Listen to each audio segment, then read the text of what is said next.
అనకాపల్లి జిల్లా Sabbavaram police station పరిధిలో ఈరోజు ఒక లారీని పట్టుకోవడం జరిగింది. ఇది కొత్త తరహా గంజాయి రవాణా. అది ఏ రకంగా అంటే లారీ ఎంటీగా కనపడుతుంది.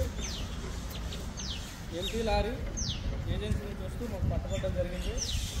దానిలో భాగంగా సబ్బవరం పోలీసులు పట్టుకున్న లారీలో క్యాబున్లు వెతగ్గా కొత్త తరహా క్యాబున్లు 2 రకాలుగా తయారు చేశారు.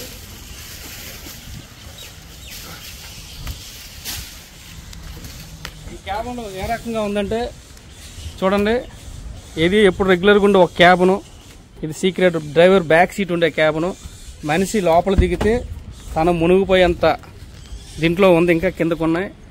అదేవిధంగా ఇంకోటి డ్రైవర్ హెడ్ పైన సెపరేట్ సీక్రెట్ క్యాబిన్ ఒకటి ఉంది. ఆ క్యాబిన్లో లోపల కూడా గంజాయి